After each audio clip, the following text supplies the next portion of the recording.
ձեզ համար կարող է մինչև այս մակրոտնտեսական տարբեր լուծումների առաջարկում, այս մեկը բավականին մարդակենտրոն է։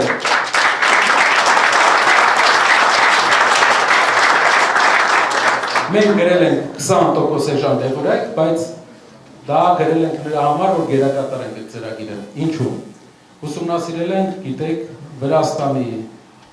Հանրապետության փորձը։ Վրաստանում դեղերը, այն դեղերը, որը 5000 դրամից բարձր են, անգամներով կարելի ասել ավելի էժան են, քան Հայաստանում։ Էժան են Հայաստանից։ Ուսումնասիրել ենք փորձը, թե ինչու է Վրաստանում դեղագործական արտադրությունը էժան։ Չէ՞ որ հեռավորությունը մի քանի կիլոմետր է։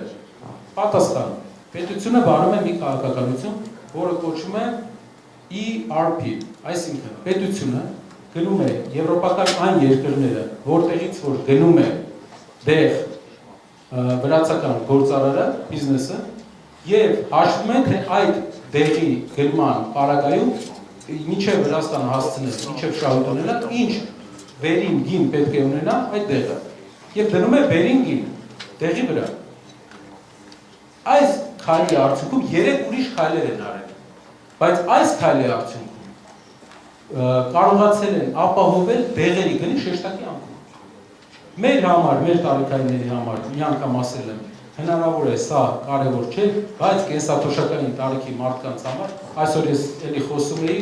դուք ասեցիք, որ ձեր թոշակի կեսը ինչքան է մոտ։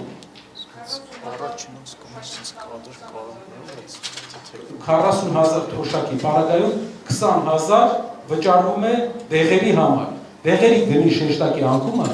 օգնելու է կենսաթոշակային տարիքի մեր տատիկ-պապիկներին, որպեսզի հնարավորություն ունենան իրենք ավելի մեծ գնողունակություն ունենան։ Այստեղ առաջանում է մի հարց, մենք ունենք պարտադիր ապահովագրության համակարգ, որը շատ լավ է, որը ինչ որ առումով փակում է դեղերի գները, որոշ դեղերի գները, բայց քանի որ ամբողջությամբ չի փակում, մենք ունենալ ենք այս խնդիրը միշտ, եւ մենք պետք է ուղղակի շուկային լուծենք այս հարցը ERP համակարգի միջոցով, որը լուծել է Վրաստանի Հանրապետությունը։ Դեղերի գները ավելի էժան, 20%-ը էդի զապաս ունենք ասել։